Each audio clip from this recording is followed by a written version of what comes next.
आज video session में हम लोग नया सब्जेक्ट स्टार्ट करने जा रहे हैं जिसका नाम है आईटी ट्रेंड्स। और आईटी ट्रेंड में हम लोग जो टॉपिक कवर करने वाले हैं आज के सेशन में वो है ई कॉमर्स। हम लोग देखेंगे कि ई कॉमर्स क्या है, उसके कॉन्सेप्ट क्या क्या हैं और उसके इम्पैक्ट्स, और साथ में देखेंगे कि उसके क्या क्या फ़ायदे हैं और क्या क्या नुकसान हैं। ई कॉमर्स एक ऐसा शब्द है जो दो अलग अलग शब्दों को मिलाकर बनाया गया है। ई का फुल फॉर्म यहां पर है इलेक्ट्रॉनिक, और कॉमर्स यानी कि commercial work. Electronic commerce e commerce शब्द का फुल फॉर्म। ई कॉमर्स यानी कि कोई भी कमर्शियल काम, कोई भी व्यवसायिक गतिविधि अगर इलेक्ट्रॉनिक मीडिया के माध्यम से की जाए तो वह कहलाता है ई कॉमर्स। अगर आप अपने दिमाग में अगर ऑनलाइन शॉपिंग को लेकर टॉपिक को समझें, ऑनलाइन शॉपिंग को लेकर, तो वो आपके लिए टॉपिक समझना ज्यादा आसान होगा। कई बार हमें क्वेश्चन मिल सकता है एग्जाम में, ई कॉमर्स क्या है, उसके बारे में बताइए। इलेक्ट्रॉनिक कॉमर्स इंटरनेट जैसे बड़े इलेक्ट्रॉनिक नेटवर्क पर व्यापार करने का एक तरीका है। इलेक्ट्रॉनिक कंप्यूटर नेटवर्क या इलेक्ट्रॉनिक नेटवर्क यानी कि एक ऐसा नेटवर्किंग चैनल जिसमें कई सारी डिवाइसेस आपस में जुड़ी हुई हैं। डिवाइसेस से मेरा मतलब है यहाँ पर आपका कंप्यूटर, आपके हाथ में मोबाइल, टैबलेट, लैपटॉप, जिनमें कोई भी जानकारी का, सूचना का आदान प्रदान इन डिवाइस के माध्यम से हो सके। ई कॉमर्स अंतर्गत वस्तुएं, सेवाएं को खरीदना या बेचना इलेक्ट्रॉनिक सिस्टम जैसे इंटरनेट के द्वारा होता है।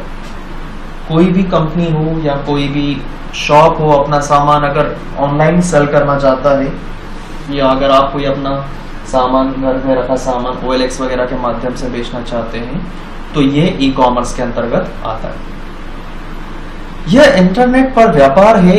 ई कॉमर्स को व्यापक रूप से इंटरनेट पर उत्पादों को खरीदने और बिक्री करने के लिए माना जाता है। इस तरह के इंटरनेट के माध्यम से सेवाओं और सामानों की बिक्री को खरीदने को ई कॉमर्स कहते हैं। वही बात जो मैंने आपसे अभी डिस्कस की। इसमें इलेक्ट्रॉनिक रूप से डेटा या धन दो या दो से अधिक पार्टियों के बीच में स्थानांतरित होता है। यानी एक होगा पेयर जो भुगतान करेगा किसी भी चीज के बदले, और एक होगा रिसीवर जो धनराशि प्राप्त करेगा। सीधे शब्दों में कहें, यह ऑनलाइन खरीदी है।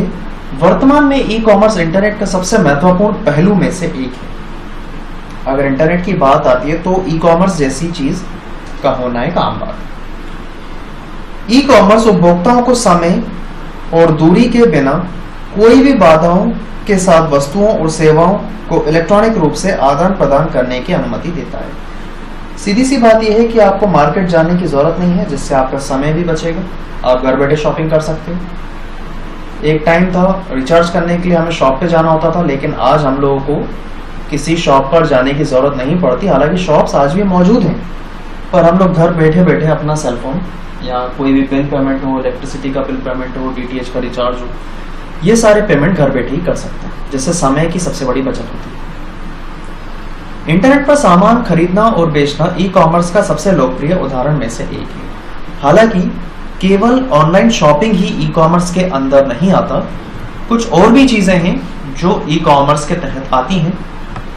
सबसे पहला, ऑनलाइन शॉपिंग तो है ही, इलेक्ट्रॉनिक पेमेंट, किसी को डिजिटली के माध्यम से पेमेंट करना, ऑनलाइन ऑक्शन, किसी चीज को लेके बोली लगाना, इंटरनेट बैंकिंग, बैंकिंग की सेवाएं, जो बैंक जाए बगैर आप घर से ही बैंक से रिक्वेस्ट एक्सेस कर सकते हैं। यहाँ तक कि अगर आपको बैंक में FD बनाना है, फिक्स डिपॉजिट करना है, वो भी आप बैंक से मोबाइल के ऐप से कर सकते हो, या आपको FD को ब्रेक करना है, वो भी आप अपने मोबाइल के माध्यम से कर सकते हैं। ऑनलाइन टिकटिंग, अगर आप कहीं पे ट्रैवल कर रहे हैं तो उसकी टिकट बुक भी आप ऑनलाइन घर बैठे कर सकते हैं। अब बात की जा रही है यहाँ पे ई कॉमर्स की विशेषताएं, यानी उसके कॉन्सेप्ट्स क्या क्या हैं। सबसे पहला है पहुंच यानी कि अप्रोच। इंटरनेट आज देश के कोने कोने में फैला हुआ है। इसकी मदद से आप कहीं पर भी और कहीं कभी भी ऑनलाइन सेवाओं का लाभ उठा सकते हैं। दूसरा है भ्रष्टाचार मुक्त, ट्रांसपेरेंसी, पारदर्शिता। यदि आप दुकान से कुछ खरीदते हैं तो कई बार आपसे पैसे ज्यादा चार्ज किए जाते हैं और आप जानते हुए भी कुछ नहीं कर पाते। लेकिन ई कॉमर्स की दुनिया में आपसे एक्स्ट्रा चार्ज नहीं करता, और यदि आप इसके साथ ऐसा होता है तो आप आसानी से ऐसे सेलर की रिपोर्ट कर सकते हैं, यानी कि फॉर्जरी वर्क पूरी तरह से रोक दिए गए। कोई प्रोडक्ट जो आपके मार्केट में या आपके एरिया में अवेलेबल नहीं है तो उसकी शॉप पर जाकर आपको उसके लिए एक्स्ट्रा कॉस्ट पे करने की जरूरत नहीं है। आप चाहें तो ऑनलाइन ऑर्डर प्लेस कर सकते हैं, आज नहीं तो कल 2-1 दिन के समय में वो आप तक प्रोडक्ट डिलीवर हो जाएगा। नेक्स्ट है डिटेल्स। ऑनलाइन प्रोडक्ट खरीदने पर आपको प्रोडक्ट की पूरी जानकारी दी जाती है। यदि आप कोई मोबाइल फोन ऑर्डर करना चाहते हैं तो आपको उसकी सारी डिटेल जैसा प्रोसेसर, मेमोरी आदि के बारे में विस्तार में बताया जाता है। इसकी मदद से आप प्रोडक्ट को प्रचलन के अनुसार नहीं बल्कि उसकी खासियत के अनुसार खरीद सकते हैं। कुल मिला के स्पेसिफिकेशन को लेकर बात की जा रही है कि एग्जाम्पल में बताया, अगर आप मोबाइल फोन खरीद रहे हैं तो उस मोबाइल फोन का मेमोरी क्या है, उसका स्क्रीन रेजोल्यूशन क्या है, प्रोसेसर को कितना है, बैटरी बैकअप क्या है, बहुत सारा स्पेसिफिकेशंस आपको पहले बता दिया जाएगा। दूसरा, आप कंपेयर कर सकते हो, आपके पास भरपूर टाइम है, आप किसी चीज से बंधे हुए नहीं हो, आराम से आप सारे प्रोडक्ट को कंपेयर कर सकते हो और अपने लिए एक सुटेबल प्रोडक्ट भी आप परचेज कर सकते हो। अब बात करते हैं इसके एडवांटेजेस और डिसएडवांटेजेस के बारे में। तो सबसे पहले बात करेंगे एडवांटेजेस के बारे में कि ई कॉमर्स के एडवांटेजेस क्या क्या है। तो पहला है, ई कॉमर्स का उपयोग करते हुए संगठन न्यूनतम पूंजी निवेश के साथ राष्ट्रीय और अंतर्राष्ट्रीय बाजार में अपने बाजार का विस्तार कर सकते हैं। कुल मिलाकर अगर आप खुद की ई कॉमर्स शॉप ओपन करना चाहते हैं तो उसके लिए आपको कोई इंफ्रास्ट्रक्चर मेंटेन करने की जरूरत नहीं है। इंफ्रास्ट्रक्चर मतलब आपको कहीं भी आपका गोडाउन मेंटेन नहीं करना, आपको आपका शॉप को मार्केट में स्टैब्लिश नहीं करना, आपको रेंट वगैरह पे नहीं करना, आप घर बैठे ही ई ट्रेडिंग कर सकते हैं।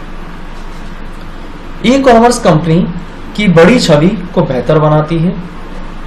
ई कॉमर्स कंपनी की ब्रांड छवि को बेहतर बनाती है। कुल मिला के आज ये कह सकते हैं, आज एक ऐसा ट्रेंड है कि अगर आप इंटरनेट से जुड़े हुए नहीं हो, अगर आपके पास ऑनलाइन चीज़ों को सेल करने जैसी सुविधाएं नहीं है तो आप मार्केट में कई हद तक आउटडेटेड हो। ई कॉमर्स होना आजकल एक ट्रेंड हो गया, एक फैशन की तरह हो गया, जो एक ब्रांड वैल्यू को एक बेटर इम्पैक्ट देता है। तीसरा पॉइंट है, ई कॉमर्स संगठन को बेहतर ग्राहक सेवाएं प्रदान करने में सहायता करता है। यानी कि आपको अलग अलग जगहों से, दूर दराज एरिया से भी आपके पास कस्टमर आ सकते हैं। लोकल एरिया के तो आएंगे नहीं आएंगे पता नहीं, आएंगे ही क्यों नहीं आएंगे, पर आपका मार्केट जो है वो किसी एक एरिया में सीमित नहीं है। आप स्टेट लेवल पे या नेशनल लेवल पर भी आप अपने व्यापार को फैला सकते हैं।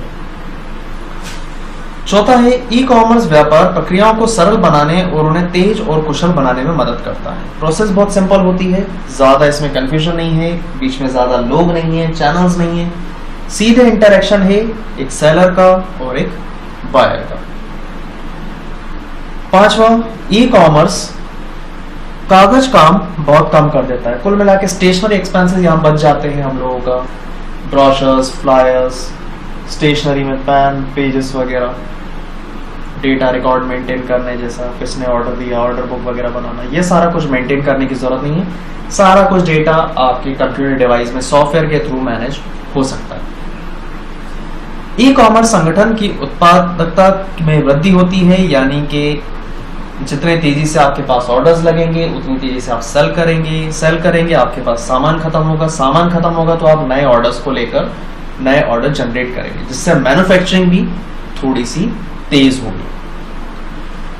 ई कॉमर्स उत्पादों की लागत कम करने में मदद करता है, इसलिए कम समुद्र के लोग भी उत्पादों में को खरीद सकते हैं। कुल मिला के प्रोडक्ट की कॉस्ट किस तरह से बढ़ती है, उसको बनाने के बाद उसको बेचने में जो खर्चा आता है, उन खर्चों को मिलाकर एक प्रोडक्ट की कॉस्ट होती है। कहने का मतलब है प्रोडक्ट बनके तैयार हो गया, अब आप उसकी ब्रांडिंग में पैसा लगा रहे हो, आपने अपना शोरूम किसी एक पॉश एरिया में ले रखा हुआ है रेंट पे, वहाँ का किराया, एम्प्लॉयज़ की सैलरी, ये सारा खर्चा निकालने के बाद जो पैसा बचेगा वो आपकी इनकम होगी।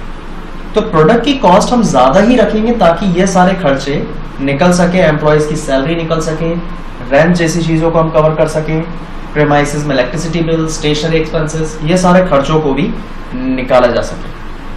तो कई हद तक जाकर यह सारे खर्चे किसी प्रोडक्ट की कॉस्ट को बढ़ा देते हैं और यही खर्चा एक आम आदमी के ऊपर आकर पड़ता है।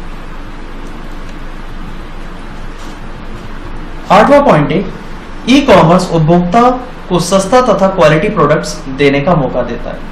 अब अगर हम ई कॉमर्स घर बैठे सारा काम ये करेंगे तो हमें शोरूम वगैरह रेंट मेंटेन करने की ज़रूरत नहीं है, हमारे ऊपर खर्चे कम होंगे, तो ऑब्वियसली हम लोगों का जो इन्वेस्टमेंट रेशियो है वो भी थोड़ा कम होगा, हम प्रोडक्ट सस्ते में बेच पाएंगे, प्रॉफिट तब भी कमाएंगे।